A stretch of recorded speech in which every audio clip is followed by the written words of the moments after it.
नमस्कार दोस्तों, स्वागत है आपका अपने यूट्यूब चैनल सत्येंद्रास क्लासेस में। जैसा कि आपको मालूम है, हम आपको सामान्य ज्ञान के 25 ऑब्जेक्टिव क्वेश्चन कराते हैं जो अक्सर एग्ज़ाम में पूछे जाते हैं, पूछे गए हैं कई बार पिछले एग्ज़ाम में। प्रीवियस ईयर के पेपर उठाकर आप देख लीजिएगा।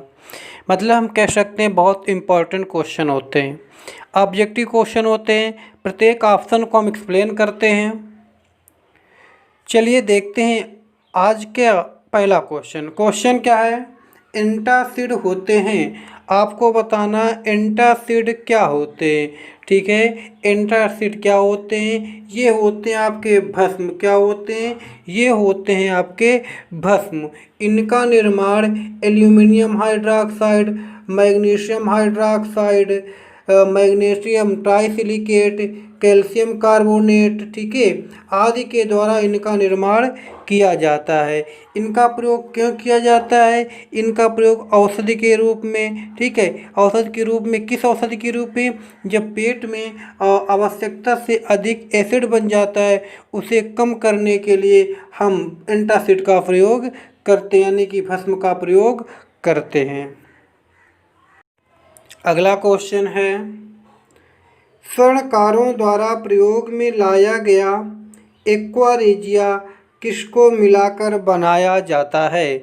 चलिए आपको बताना है एक्वा रेजिया जो होता है ये किसको मिलाकर बनाया जाता है। देखिए बता दें जानकारी के लिए, एक्वा रेजिया को अम्लराज भी कहा जाता है। ठीक है, क्यों कहा जाता है? क्योंकि ये स्वर्ण और प्लेटिनम जैसी नोबेल धातुओं को बिल्कुल गला देता है। ठीक है, इसका प्रयोग स्वर्णकार आभूषण बनाने में करते हैं। तो आपको बताना है किसको किसको मिलाकर ये बनाया जाता है। तो किसको किसको मिलाकर ये बनता है? नाइट्रिक अम्ल तथा हाइड्रोक्लोरिक अम्ल को। ठीक है, HNO3 किसको मिलाकर? HNO3 तथा HCl मिलाकर आपका बनता है एक्वा रेजिया, यानी कि अम्लराज। अगला क्वेश्चन है पीएच एक मूल्यांक दर्शाता है। ठीक है, बताना है। आपने देखा होगा पीएच पूछा जाता है किसका पीएच कितना है। ठीक है, आपको बताना है पीएच एक मूल्यांक दर्शाता है। किसको दर्शाता है? ये दर्शाता है किसी घोल के अम्लीय या क्षारीय होने का मूल्यांक दर्शाता है। ठीक है, तो ये आपका पीएच होता है, ये जो एक स्केल होता है, इसमें 0 से 14 तक के मान नंबर लिखे होते हैं। ठीक है, अगर किसी का मान 7 है, किसी विलयन का या कोई भी वस्तु का अगर पीएच मान 7 है तो वो उदासीन होता है, जैसे आपका शुद्ध जल। ठीक है, लेकिन यदि 7 से अधिक है, मतलब 7 से ऊपर है, ठीक है, कितना भी ऊपर होगा, तो क्या होता है? वो होता है आपका क्षार। कब? जब 7 से ऊपर हो तब। बट अगर 7 से नीचे है, कम है, ठीक है, तो वो आपका क्या होता है? अम्ल होता है। तो हम कह सकते हैं जो पीएच मूल्यांक दर्शाता है, किसको दर्शाता है? ये अम्लीय या क्षारीय होने का मूल्यांक दर्शाता है। अगला क्वेश्चन है, आपको बताना है निम्न में से किसका पीएच मान 7 है। आई होप सबको क्लियर होगा। किसका पीएच मान 7 होता है? शुद्ध पानी का। शुद्ध पानी उदासीन होता है। ठीक है, पूछा जाता है एग्जाम में निम्न में शुद्ध जल कौन सा है? तो शुद्ध जल किसे माना जाता है? वर्षा के जल को शुद्ध जल माना जाता है। कौन से जल को? वर्षा के जल को शुद्ध जल माना जाता है। अगला क्वेश्चन है एक विलयन लाल लिटमस को नीला कर देता है। विलयन का पीएच है, आपको बताना है। ठीक है, कि जो विलयन है वो लाल लिटमस पेपर को नीला कर देता है, तो विलयन का पीएच मान क्या होगा? देखिए क्या होता है, जो अगर लाल को नीला कर दे, ठीक है, लाल को कैसे कर दे? नीला कर दे, तो आपका क्या होगा? वो विलयन आपका क्षारीय होगा। ठीक है, बट अगर नीला लिटमस पेपर है उसको लाल कर देता है तो वो आपका अम्लीय होता है। यहाँ पर क्या कर रहा है, यहाँ पर लाल को नीला कर रहा है। जब लाल को नीला करेगा तो क्या होगा, वो होगा आपका क्षार, ठीक है। और जो क्षारीय होते हैं उनका जो पीएच मान होता है वो 7 से अधिक होता है, ठीक है। तो आंसर क्या हो जाएगा, आप 7 से अधिक। अगला क्वेश्चन है, रसायन उद्योग में कौन सा तेजाब मूल रासायनिक माना जाता है, ठीक है। आपको बताना है कौन सा तेजाब मूल रासायनिक माना जाता है। तो कौन सा माना जाता है, H2SO4 कौन सा माना जाता है, H2SO4 मूल रसायन माना जाता है, ठीक है। अगला क्वेश्चन है कॉपर सल्फेट का जलीय विलयन अम्लीय होता है क्योंकि इस लवण का, ठीक है। आपको बताना है कि इसका जलीय विलयन अम्लीय क्यों होता है, क्योंकि इसका जल अवघटन होता है। देखते समझते कैसे होता है, ठीक है। आंसर क्या होगा, जल अवघटन। देखिए कॉपर सल्फेट को नीला थोथा भी कहते हैं, क्या कहते हैं, नीला थोथा भी कहते हैं। इसका फार्मूला क्या होता है, इसका फार्मूला होता है CuSO4, क्या होता है, CuSO4। जब हम इसको जल से अवघटित कराते हैं तो क्या रिएक्शन बनता है आपका CuOH का होल ट्वाइस प्लस H2SO4 निकल जाता है। इससे बात क्लियर हो जाती है कि जो कॉपर सल्फेट जल से अपघटित होकर जलीय विलयन अम्लीय बनाता है। अगला क्वेश्चन है, आयोडीकृत लवण में रहता है, ठीक है। आपको बताना है जो आयोडीकृत लवण होता है, साल्ट होता है, उसमें क्या रहता है, इसमें रहता पोटेशियम आयोडाइड, क्या रहता है, पोटेशियम आयोडाइड रहता है। आयोडीकृत लवण, आयोडीकृत साल्ट बनाने में हम पोटेशियम आयोडाइड के अलावा सोडियम आयोडाइड तथा सोडियम आयोडेट का भी प्रयोग करते हैं। अगला क्वेश्चन है, निम्न में से कौन सा यौगिक लुईस अम्ल नहीं है, ठीक है। बताना आपको लुईस अम्ल कौन सा नहीं है। तो कौन सा नहीं है, NH3, ये क्या है, ये आपका लुईस क्षार है, क्या है, लुईस क्षार है, लुईस अम्ल नहीं है। तो क्या सही हो जाएगा, NH3 को अमोनिया भी कहते हैं। अगला क्वेश्चन है, ऑक्सीजन अनुपस्थित होती है। आपको बताना है इनमें से किसमें ऑक्सीजन अनुपस्थित होती है। तो किसमें अनुपस्थित होती है, केरोसिन में। किसमें, केरोसिन में। जो आपका केरोसिन होता है, मिट्टी का तेल होता है, ये कार्बन तथा हाइड्रोजन का यौगिक होता है। कौन, केरोसिन, ठीक है। ये कार्बन और हाइड्रोजन से मिल करके बनता है, ये हाइड्रोकार्बन का एक मिश्रण होता है। तो इसमें ऑक्सीजन क्या होती है, एब्सेंट होती है। अगला क्वेश्चन है, जल में कार्बन डाइऑक्साइड प्रवाहित करने में बना सोडा वाटर, ठीक है, बना सोडा वाटर कैसा होता है, ठीक है। उसकी प्रकृति कैसी होती है आपको बताना है। तो कैसी होती है, ये आपका अम्लीय प्रकृति का होता है। कैसा होता है, अम्लीय प्रकृति का होता है। कब, अगर हम कार्बन डाइऑक्साइड में जल प्रवाहित करते हैं तो यानी कि जल में कार्बन डाइऑक्साइड प्रवाहित करने पर जो आपका सोडा वाटर बनेगा वो कैसा होगा, अम्लीय प्रकृति का होगा। अगला क्वेश्चन है, निम्न में से किस अम्ल में ऑक्सीजन नहीं है। आपको बताना है निम्न में से किस अम्ल में ऑक्सीजन नहीं है। तो ऑक्सीजन किस में नहीं है, आपको फार्मूले से देखो मालूम चल जाएगा। HNO3, ये देखिए यहाँ पर ऑक्सीजन है ना। H2SO4, ये देखिए यहाँ पर भी ऑक्सीजन है। लेकिन जब हाइड्रोक्लोरिक अम्ल लिखते हैं तो लिखते HCl, यहाँ पर आपकी ऑक्सीजन नहीं है। तो सही क्या हो जाएगा, हाइड्रोक्लोरिक अम्ल। अगला क्वेश्चन, नीला थोथा क्या है? आपको बताना है नीला थोथा क्या है। तो नीला थोथा क्या है? नीला थोथा कॉपर सल्फेट के नाम से जाना जाता है, यानी कॉपर सल्फेट को नीला थोथा के भी नाम से जाना जाता है। फार्मूला क्या होता है? CuSO4। क्या होता है? CuSO4। कॉपर सल्फेट को नीला थोथा भी कहते हैं। अगला क्वेश्चन है, विरंजक चूर्ण के कौन सा कथन सत्य है? यहाँ पर थोड़ा टाइप करने में गलती हो गई है, यहाँ पर होना चाहिए विरंजक चूर्ण के लिए कौन सा कथन असत्य है। ठीक है, तो बताइए कौन सा कथन असत्य है। देखिए लिखा है तो आपका चौथा नंबर, तनु अम्ल की प्रतिक्रिया से क्लोरीन निष्कासित करता है। बिल्कुल सही है ये। फिर सेकेंड आपका थर्ड ऑप्शन है ऑक्सीकारक है।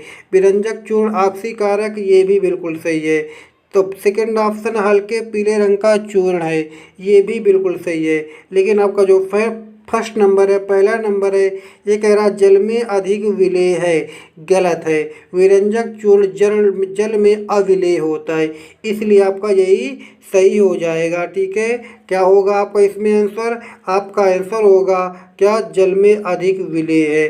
कौन सा? विरंजक चूर्ण के लिए कौन सा कथन असत्य है? जल में अधिक विलेय है, ये कथन आपका असत्य है। अगला क्वेश्चन है, खाने का नमक सबको मालूम होगा, फार्मूला NaCl होता है। सोडियम क्लोराइड को खाने का नमक बोलते हैं।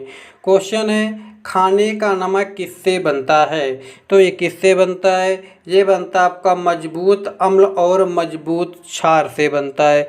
किससे बनता है? मजबूत अम्ल और मजबूत क्षार से बनता है। ये क्वेश्चन 3 टाइम पूछा गया है BPSC के एग्ज़ाम में। ठीक है, BRPSC के एग्ज़ाम में ये क्वेश्चन 3 बार पूछा गया है।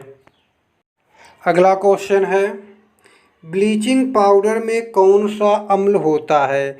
ठीक है, आपको बताना है ब्लीचिंग पाउडर। ठीक है, देखिए ब्लीचिंग पाउडर का पहले हम आप लोगों को फार्मूला बता देते हैं। ठीक है, फार्मूला क्या होता है? CaOCl। क्या होता है? CaOCl और फिर Cl। क्या होता है? CaOCl और फिर आपका Cl। ठीक है, ये होता है ब्लीचिंग पाउडर। इसको विरंजक चूर्ण के नाम से भी जाना जाता है। ठीक है, तो यहाँ पर आपको बताना है कि ब्लीचिंग पाउडर में कौन सा अम्ल होता है। यहाँ पर अम्ल की जगह होना चाहिए यौगिक। ठीक है, कौन सा यौगिक होता है? तो कौन सा यौगिक होता है? कैल्शियम ऑक्सीक्लोराइड होता है। कौन सा होता है यौगिक? Calcium oxychloride.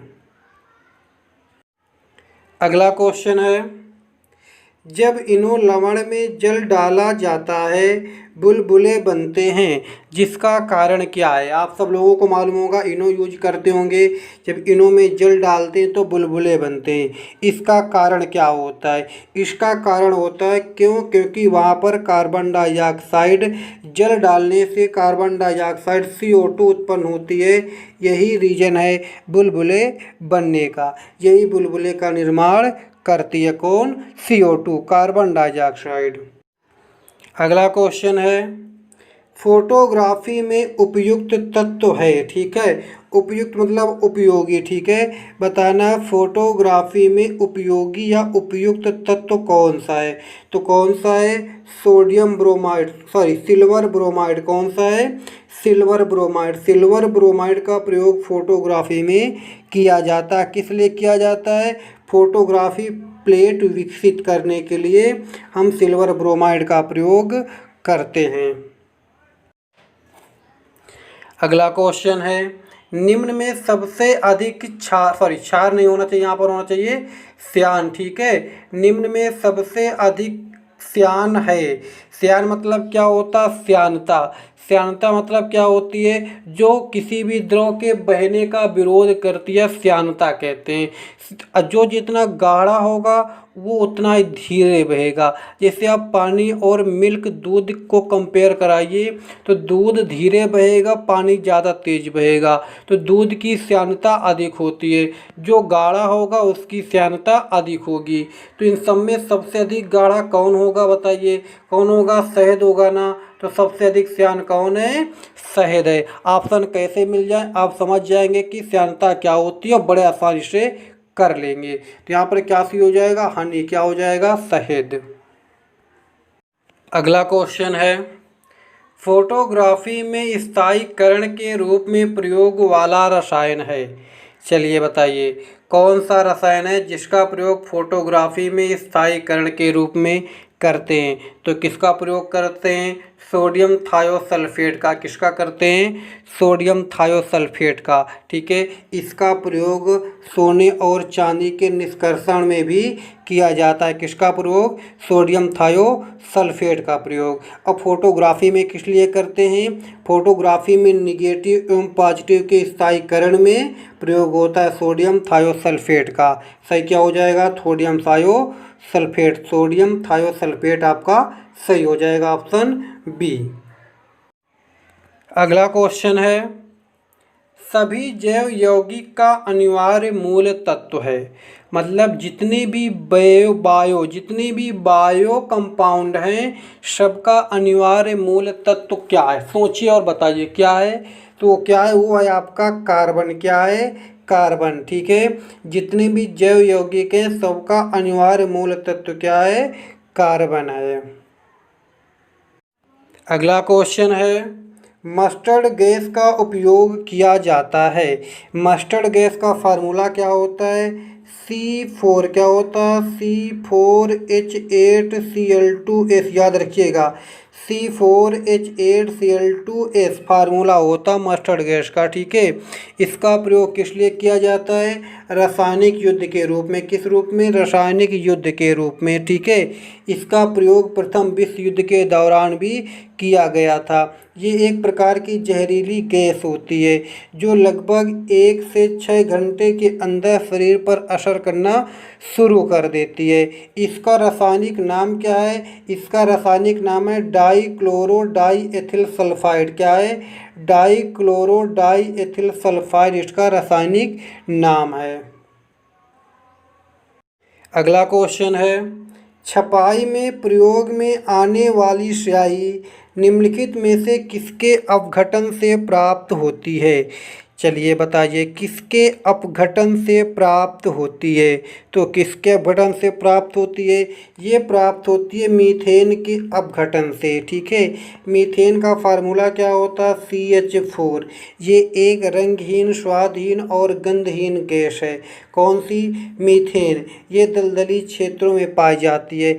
इसे मार्स गैस भी कहते हैं। ठीक है, जो धान के खेतों में अक्सर एग्जाम में पूछा जाता है कि धान के खेतों में कौन सी गैस पाई जाती है, तो कौन सी होती है, मीथेन यानी कि मार्स। ठीक है, ये आपकी कोयले से निकलने वाली गैसों में भी विद्यमान रहती है, उपस्थित रहती है आपकी मीथेन। तो आंसर क्या होगा, मीथेन। ये क्वेश्चन आप लोगों के लिए है, सब लोग इसका कमेंट्स करके आंसर बताएंगे। कमेंट्स करोगे, आंसर बताओगे तो आप लोगों की फ़ायदा होगा, हमें फ़ायदा नहीं होगा। ठीक है, आप लोग कमेंट्स करके बताएंगे तो हमको लगेगा कि नहीं आप लोग देख रहे वीडियो, आप अच्छे से देख रहे, उसको समझ रहे हैं, तो हम आप लोगों को और भी इम्पॉर्टेंट क्वेश्चन देंगे, लाएंगे। ठीक है, तो इसका आंसर कमेंट्स करके सभी लोगों को बताना है कौन सा सुमेलित नहीं है।